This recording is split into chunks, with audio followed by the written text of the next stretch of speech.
This is Real Estate Rookie episode 290. The cost between like a mini split, a ductless kind of HVAC system versus the traditional systems are pretty comparable, but the reason we typically go with the mini splits is because you're able to, hopefully this is kind of our logic is save on your costs a little bit because you're able to turn it on by the room. So if you only have one unit going, then it's only just that one kind of part of the house that's going as opposed to a lot of the central heating and air. Maybe you only have, if it's a small house, maybe there's just like one unit that's trying to cool the entire house. My name is Ashley Kerr, and I'm here with my co-host, Tony Robinson. And welcome to the Real Estate Rookie Podcast, where every week, twice a week, we bring you the inspiration, motivation, and stories you need to hear to kickstart your investing journey. And we're back with another Rookie Reply, where we get to answer questions from our rookie audience and give you guys the insights as if you're sitting in the same room as me and Ashley today. Today's Rookie Reply, we're actually going to be turned into expert HVAC service techs, Tony and I, and also our producer does chime in to correct us. So maybe not that expert, but we are going to talk about different ways to heat and cool your house. And I promise this does have something to do with real estate investing. When you are looking at properties, what are the different options you may have and what may be better or worse for you, depending on the property, the area you're in, and what kind of investment you are doing.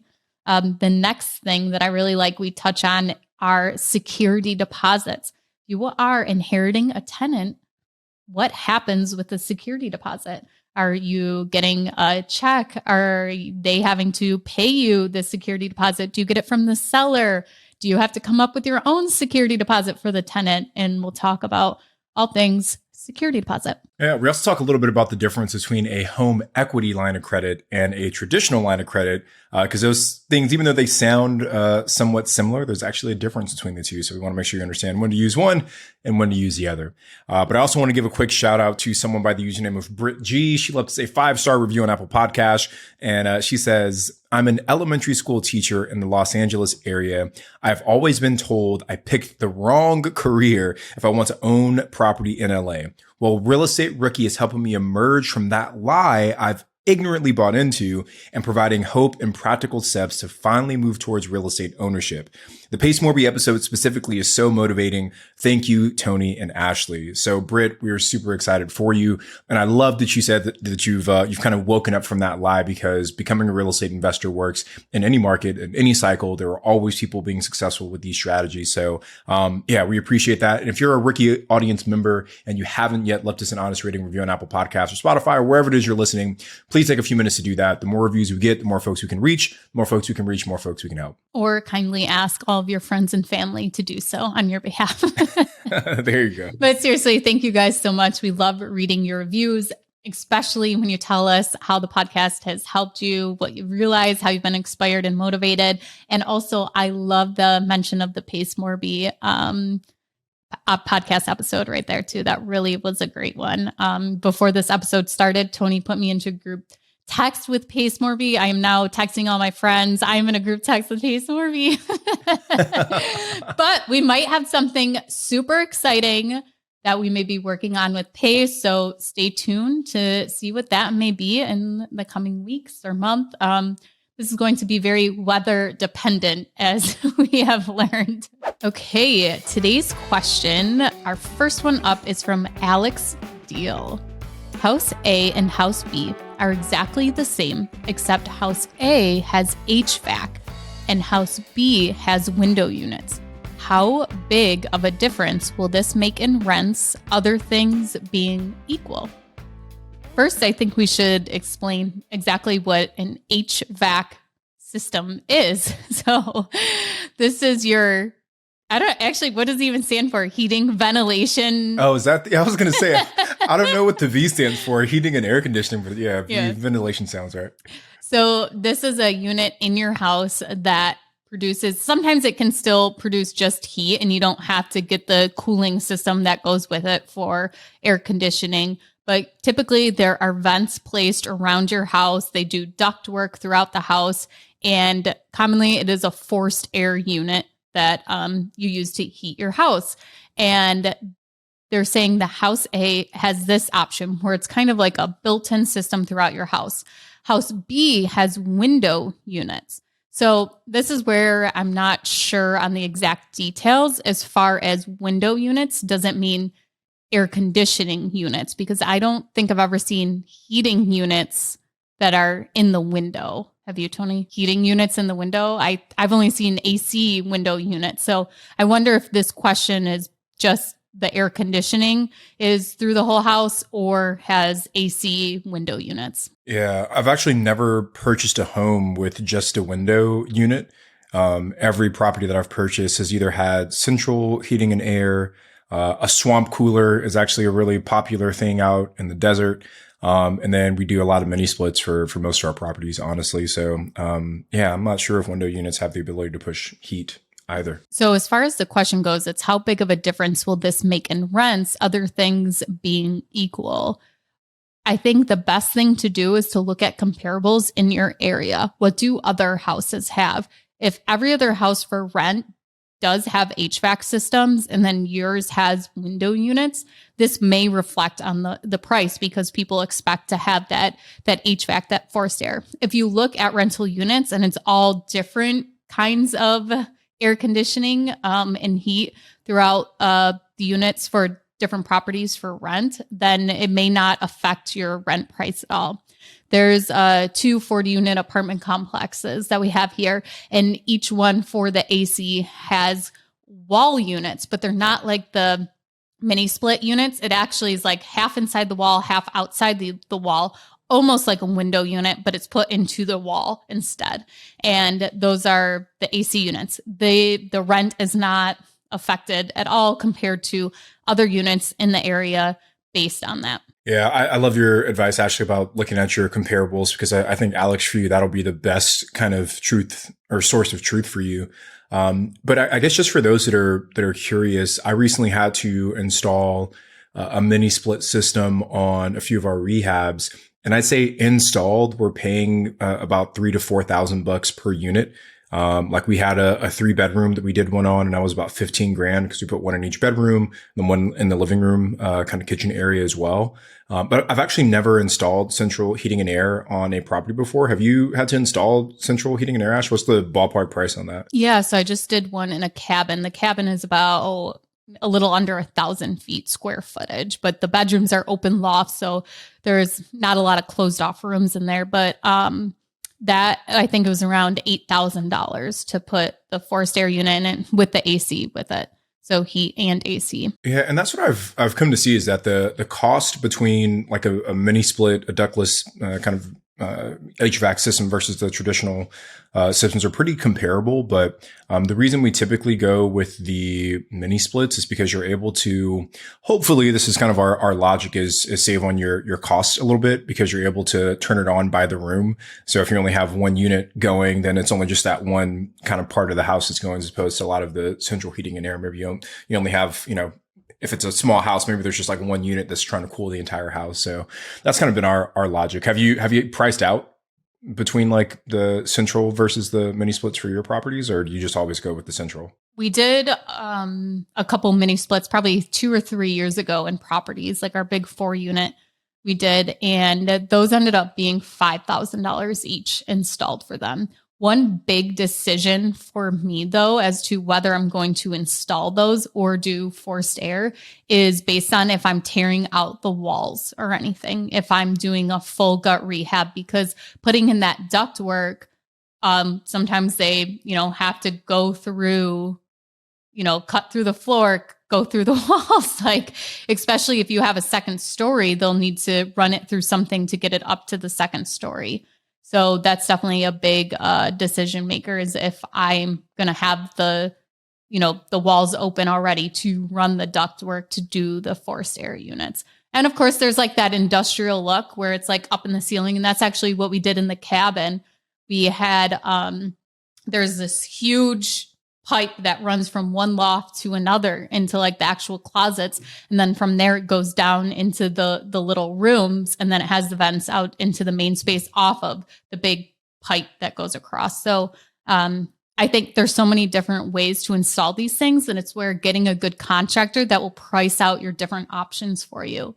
We originally had 2 contractors come out and quote this for us, and this property actually had radiant in-floor heat, which is another heating option. And there was, when they did a pressure test on the lines underneath the concrete, because this cabin is just on a concrete slab, it didn't pass the pressure test, meaning that there was a leak somewhere. So our options were to kind of guess where it was and rip up the concrete floor, or just not use the forced air at all, or the radiant in-floor heat at all. So we decided to just abandon that, and that's where we went and put the forced air unit in. In the other cabin, though, it had a basement where you were able to access the lines for the radiant in-floor heat underneath the floor. And that actually passed the pressure test anyways. So we ended up just putting a new boiler in that system to run the radiant heat. And we didn't put a forced air unit into that at all. So that cabin, with the radiant in-floor heat, it doesn't have a AC option. So eventually we'll have to go and probably put the mini split unit in for AC in that property. Isn't it crazy how like every market has its own solution for heating and cooling? Like radiant floor heat. I'm not even sure what you mean when you say that. Like, I don't think I've ever walked a property that has radiant, like, just give me a visual of what that even looks like. So you live in a warm climate, so you don't need this, but imagine getting out of the shower and you have some nice tile floor that feels really cold on your feet. Well, you have that radiant floor heat that emits the heat up from the floor, and now the tile is nice and warm and cozy, and your feet don't get cold. Actually, my house now, the whole house is radiant in-floor heat. So every piece of flooring, the basement, the garage, and then it's a ranch, so the whole first level is all radiant in-floor heat, and that's how we heat our house. And then it's set up into different zones. So there's thermostats for, like the different bedrooms, the main area, things like that. So yeah, there's so many different options. Interesting. Do you guys have swamp coolers in Buffalo? No. And the only reason I know about that is because we did talk about this once and you had told me what it was, but I think you should explain it again. But yeah, I had never heard of it. Yeah. And, I had never really heard of it either until we started investing in the desert, but it's a common, cooling option for folks who live in the desert. But basically the swamp cooler, it like pulls in, it almost works like the window unit, right? Where it's like pulling in air and then it's like kind of pushing it down into the house, but it's not working off the traditional thing. But usually they kind of like sit on top of the roof. And I want to say there's some kind of like moisture element to it as well, because they always have like these drip pans and stuff. But the thing is, like, they're kind of confusing to use. Like, you have to like open your windows a certain way. And we just didn't think that guests in short-term rentals who aren't familiar with swamp coolers could use them in the right way, because we didn't even really fully understand them. So typically we just take out the swamp coolers, and that's what we end up putting in the mini split systems. But they are a low cost way to kind of keep your house cool. And I've been told they work, like, if you get a good swamp cooler, it can work just as well as like central air does, but at a fraction of the cost. So an option for you guys. So I think kind of to wrap up this question here is that if it was me personally, I would go, if everything else was the same, I'd go with the house with the HVAC system instead of the window units. First of all, I think it's a nicer look. Not having the window units sticking out, not having, especially if you're using the AC ones, typically in colder months when you don't need the AC, depending where this property is, you have to take the AC unit out of the window, you close the window back up, and then when spring comes again, you have to put it back in. Stick it back in. Yeah. So, and also HVAC systems tend to be more energy efficient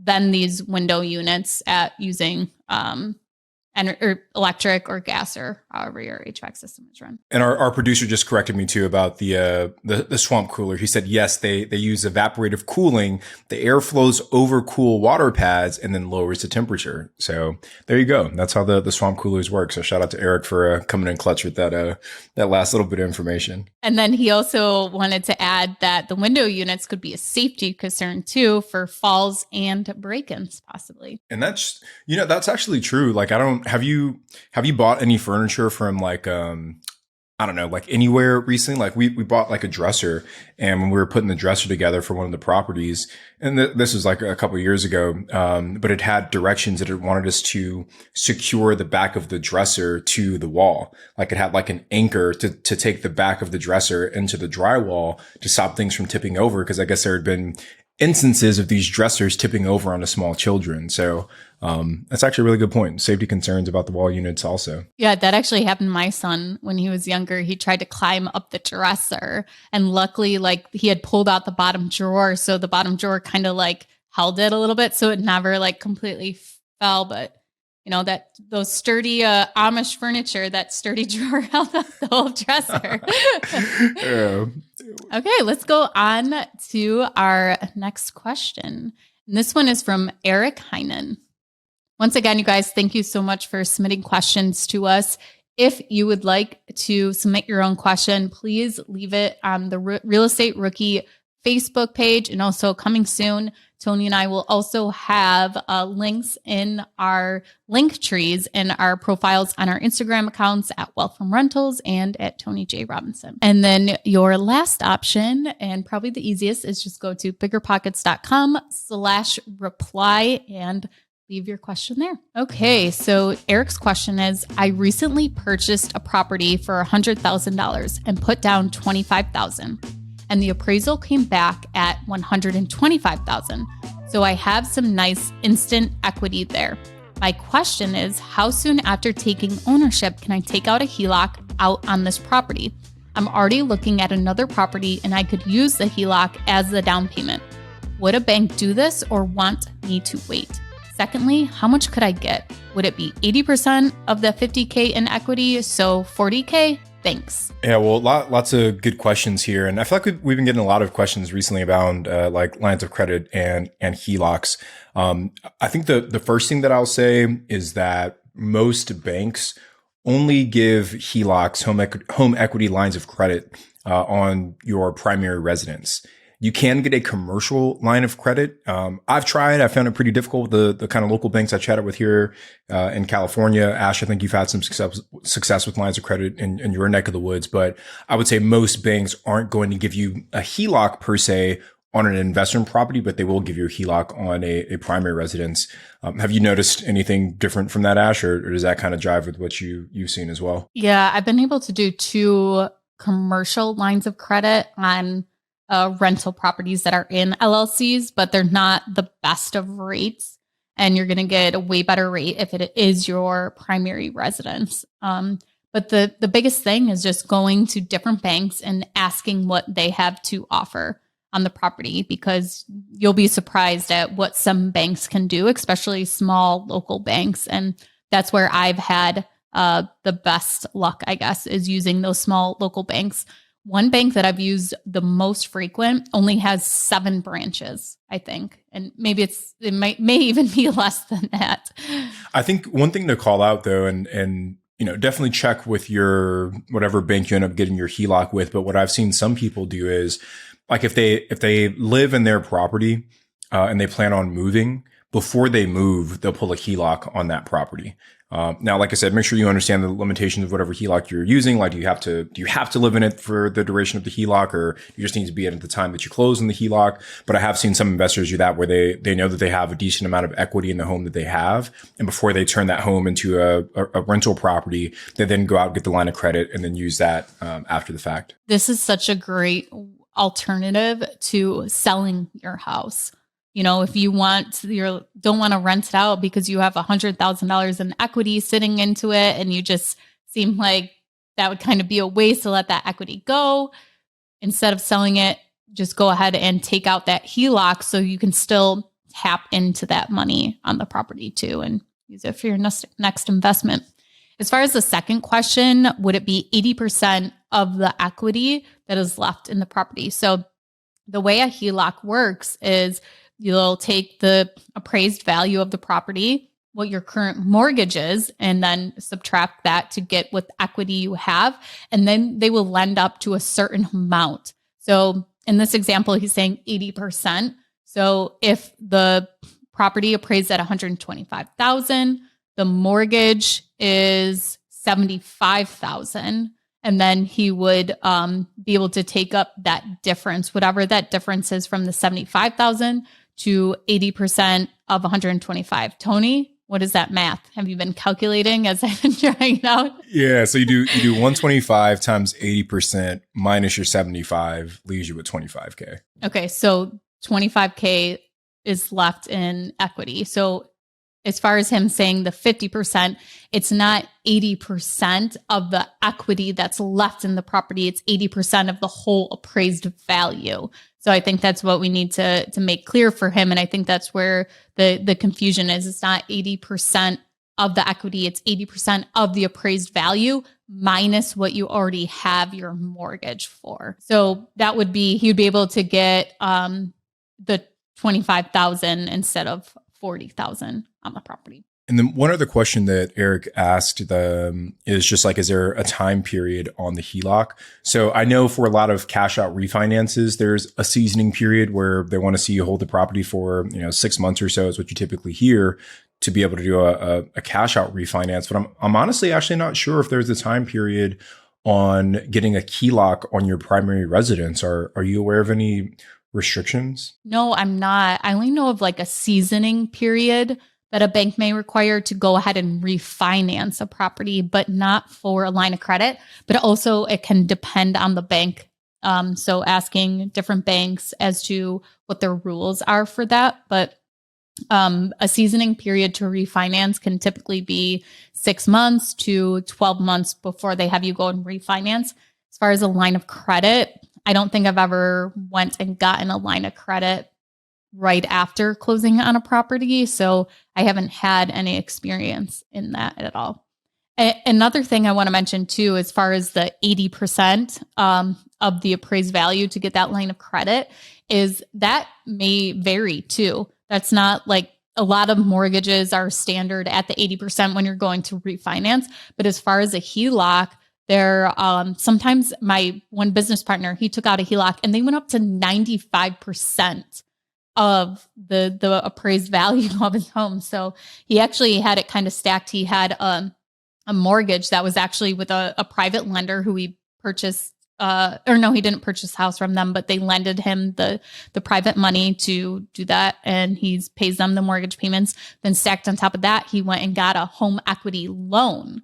So instead of a line of credit, it's actually a payment plan split up where he's paying equity, or he's paying principal and interest on it. And then stacked on top of that, he had a line of credit. So he was very leveraged at 95% of the property. But the difference was that all those funds he was using to put into our deals, and our deals were paying him a mortgage payment, which more than covered the payments he was making for that additional home equity loan and that HELOC on the property too. Okay, let's move on to our next question. This question is from Tim Latour.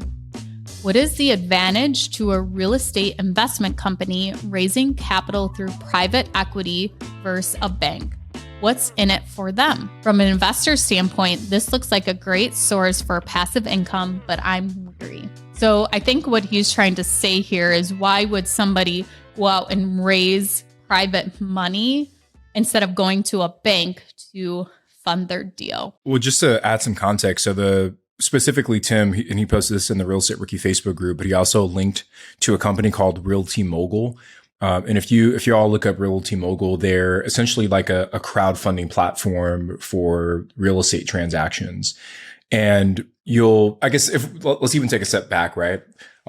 Most people who are buying large real estate deals, big apartment complexes, large self-storage facilities, big commercial mixed-use developments, the majority of people who are purchasing or building those kind of projects are not using all of their own money.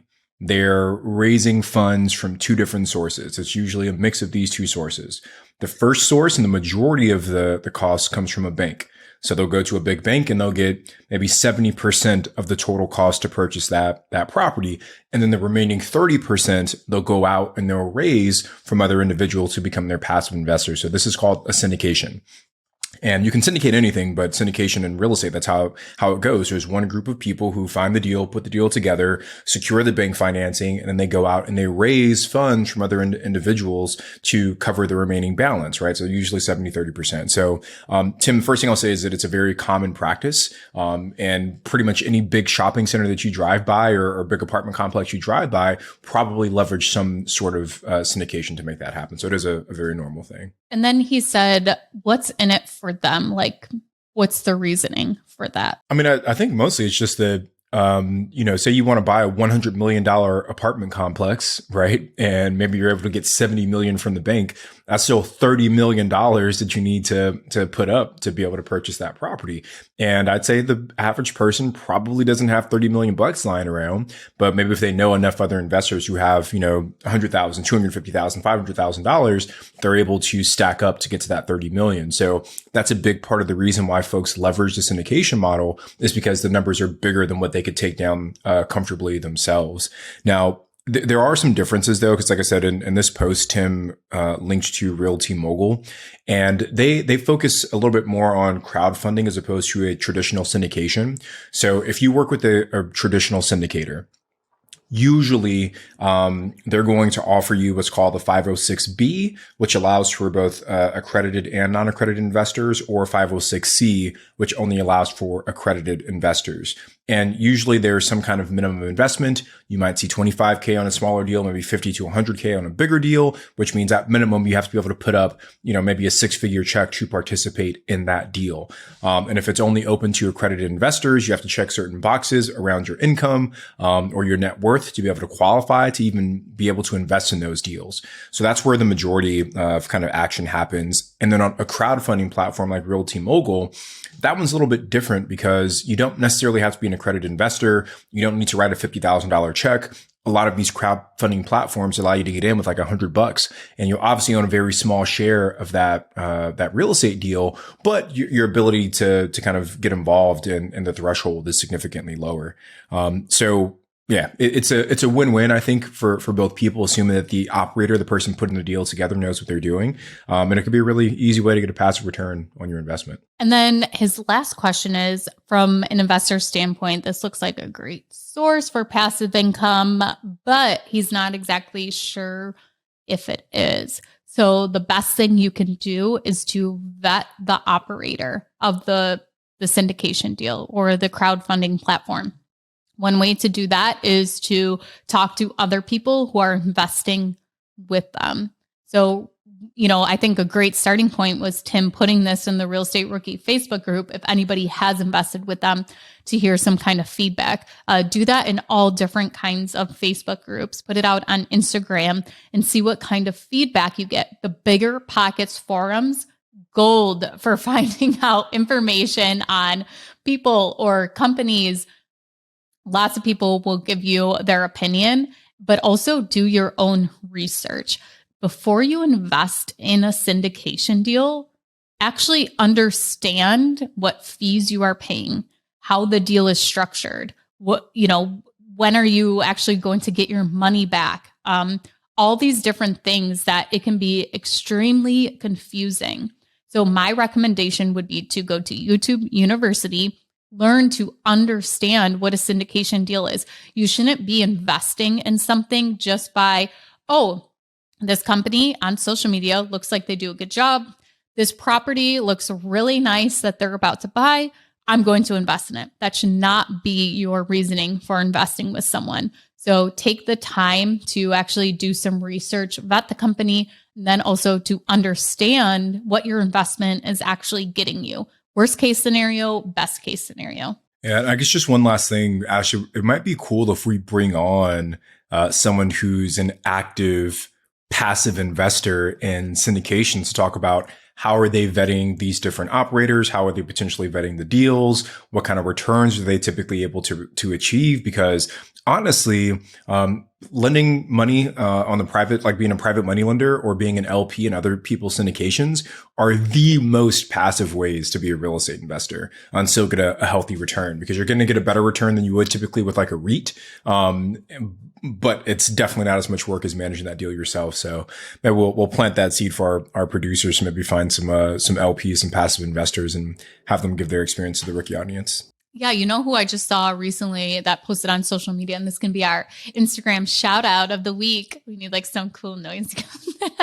But one person that I saw was at Honey Money Rachel. So Rachel, she actually just posted how I think she's wants to or has invested in 5 syndication deals. I think it was at least 3 that she's done so far, maybe even this year.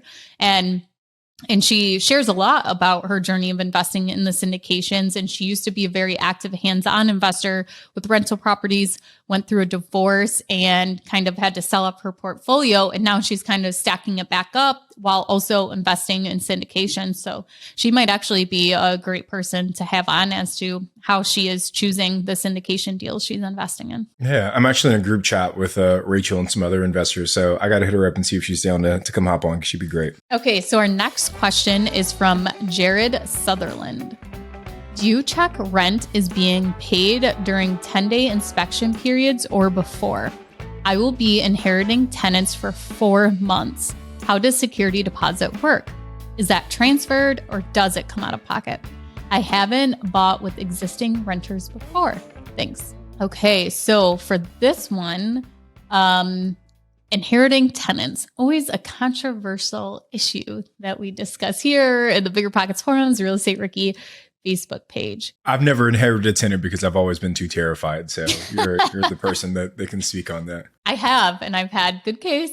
I've had more good cases than bad cases for sure. Inheriting tenants. And I feel like that's how it is with all parts of real estate investing, right? Like I haven't met anyone that does any strategy where it's like, this has gone wrong the majority of the time. Like every strategy that people talk about that maybe they're hesitant to go into, it could be like people feel that way about short-term rentals. People feel that way about Section 8. People feel that way about investing in Detroit, right? Like you can think of any kind of asset class and there's always this like hesitation. But I feel like in general, the reason why real estate investing is so popular and so successful is because more often than not, if you do things the right way, it's going to work out. So I'm sorry, I'm going off on a tangent now, Ashley, but no, I think that was great and definitely relatable and 100% accurate. Okay. So the first question is, do you check rent is being paid during the 10-day inspection period or before? So your 10-day inspection period, your due diligence, I would ask at any time. You don't even have to wait until the 10-day inspection. This is actually something you could even ask for before you even put your offer in, or when they sign the offer. If they will give it to you, that's definitely up to the seller. But as far as if rent has been paid, there will be a rent rider attached to your contract. So if you are purchasing an on-market deal, the real estate agent will provide this to you where it will tell when was rent last paid. And as far as checking the accuracy of that, well, it depends on how the tenant is paying rent and if the seller is actually reporting that rental income as to how much they can actually prove to you that the tenant has paid. In this scenario, I usually have the seller of the property tell me, what the rental payment is, how often they have paid, if they're all caught up on rent. But then I also send a notice to the tenant called an estoppel agreement where they fill out the information and I verify what the tenant is saying and what the landlord is saying. You can go as far as asking for bank statements from the landlord. We're asking them to show like proof of the income being deposited each month. I've never done this, but it's definitely one extra step you can take to verify that the rent is being paid and collected. As far as the security deposit, this is usually taken care of at closing, where you will receive a credit on the closing statement. So say the security deposit is $1,000 a month. At closing, you will be paying $1,000 less for the property for the security deposit, but then you will have to come up with the cash yourself to actually fund that person's security deposit. So in 4 months, when they're leaving, if they have the right to their security deposit, because there's no damages, you have to come up with that $1,000. So make sure you have that money kind of set aside and reserved for that. You can also negotiate, though, that it's not taken off the closing statement and that you are still paying the normal purchase price and that the seller actually writes you a check for the security deposit. One thing to be very cautious of, which happened to me when I was still very, very young at buying inherited tenants, I bought a couple properties from one investor, and there was 2 tenants that owed him some rent still. They were not caught up on rent. And he actually took that money out of their security deposit and on the closing statement only gave me the remainder of their security deposit. That wasn't what was supposed to be done. That wasn't supposed to happen, but I just didn't understand. I didn't realize and I didn't catch it, and neither did my attorney. So that's something I always check for now is make sure I'm getting the full security deposit back. If they owe him rent, they owe him rent. That shouldn't come out of the security deposit because that is your security deposit now per the lease agreement that is in place. That's super smart. I never thought to kind of check for that, but it's, yeah, especially about like if they owe that person, that shouldn't come out of the money that you're owed, right? That's super smart. And a lot of leases, like in our lease, it says the security deposit cannot be used for last month's rent or rent owed, because a lot of we had seen that sometimes people would be like, oh, just keep my security deposit. But then we get into the unit, it's like, we needed your security deposit to do these other things. And so check, because if that's in the security or the lease agreement, the seller doesn't even have a right to that security deposit because they haven't even left the unit. So definitely one thing to check for. Let me ask you this question. You've been investing for a while now. How many different versions of your lease agreement for your own portfolio do you think you've gone through? Ballpark. When I started working as a property manager, it was a 40-unit apartment complex. It was a 1-page lease agreement. Now the lease agreement is like 10 pages, I think. And then with all the addendums, like the cleaning checklist when you move out, like here's the keys that you're getting, like all these, here's your pet addendum, all these things, that it's actually longer than that. But yeah, so it definitely changed. And I've had a property management company in place, and actually in a couple of days is when the in-house property manager I've hired takes over. So I've created a new lease agreement again, but so they had their own, but yeah, definitely over time and has just like adapted and changed. And, and for each property too, I don't use the same lease agreement for every property because there's different things. Like the 40-unit apartment complex, I put in there like, the entry doors are locked. You get a common area key. Like these are some of the rules, things like that. You're not, somebody comes in and does the snow plowing, and you're not responsible for snow removal. Well, a single family home, they are responsible for snow removal. If I put things about the shared common areas in there, I'm like, what do you mean? Who am I sharing this with? This is a single family home. So making sure that your lease actually applies to the property too. And then I just save all of those template, lease agreement, and then whatever property it's for. And like a lot of the duplexes and stuff, I can pretty much use the same one where it's like fillable for utilities if they're different, maybe I'm paying the water on one, but I'm not on the other, things like that. So those are pretty much standard. But going through your lease agreement every once in a while, or even just like keeping a little notes in your phone. So on Instagram or wherever you see somebody included one little thing into their lease agreement that made a difference, or they had this issue that came up. They're like, I never thought that would happen. Go ahead, write it down. So like every quarter or every year, whenever you're going through your leases, you have that little notepad and you can go in and add those things in. Yeah. And the reason why I ask that question is because I want all of our rookies to understand that your lease honestly should be kind of like a living, breathing document. And as you said, as tenants move out or you experience different challenges with certain tenants, the way that you problem solve for that or kind of future proof for that to make sure it doesn't happen again is that you update your lease. And, we don't have leases for any of our properties because everything's short term.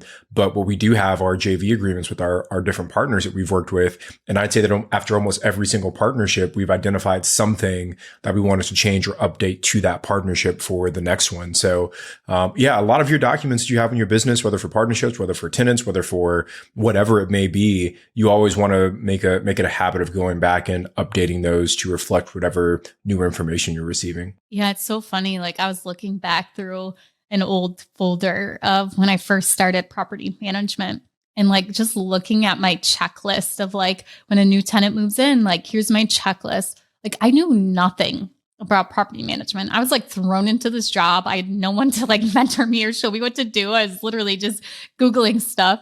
And I was like looking at it. I was like, geez, I actually should start using this again. Like, because this is actually pretty good. Yeah, it wasn't too bad. So it's just like interesting to see all the things that evolved, but also like how simplistic it was, but it worked for me so well. Like now I'd probably take the same thing and like add like 50 little line items underneath each thing to expand on it. But like just going back, it's just like some little process, some little system, some lease agreement that you can just continuously build off. Yeah. And I guess like just last comment on that, because you made such a good point there, Ashley, is that when you're a brand new investor, and honestly, this isn't even just for investing. This is for like anything that you're trying to accomplish in life. But I use investing because that's what this podcast is about.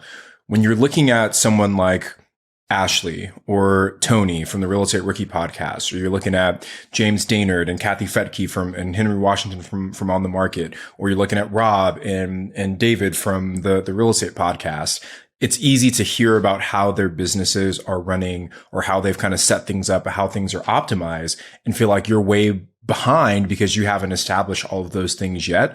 But what you have to understand is that we're all multiple steps into this journey. And we've already kind of gone through those mistakes and those rough patches to identify where we kind of need to make improvements. And that's what I love about James Daynard. He's always so open that the only reason he knows so much and he's able to be so articulate about running his real estate business is because he's made a ton of mistakes along the way. And every tip that he's giving you when it comes to flipping houses, managing rehabs, wholesaling, whatever, is because he made a mistake to teach him that lesson. So for all of our rookies that are listening, don't get demotivated by hearing how Ashley has a 10-page lease. Instead, take what she said at the beginning, that she started with the 1-page lease. And it was over the course of her investing career that she was able to make those changes and adjustments to get to where she is today. And you can also go to biggerpockets.com/pro and become a pro member and get state-specific lease agreements for free that were created by an attorney. And that's a great starting point for you to start looking at those. And then you can just download them and you can tailor them and change them as much as you want to. Then, of course, when you're done, I would have an attorney approve them if you do make a lot of changes to that lease agreement. But that's a great starting point right there, is using those documents. Also, everyone listening, please do not tell James Daynard how much we talk about him on this podcast, because he will never, ever let me live it down. So this stays between us. This is a little rookie secret. Okay. Thank you guys so much for listening to this week's Rookie Reply. I'm Ashley at Wealth from Rentals, and he's Tony at Tony J. Robinson. And we will be back on Wednesday with a guest.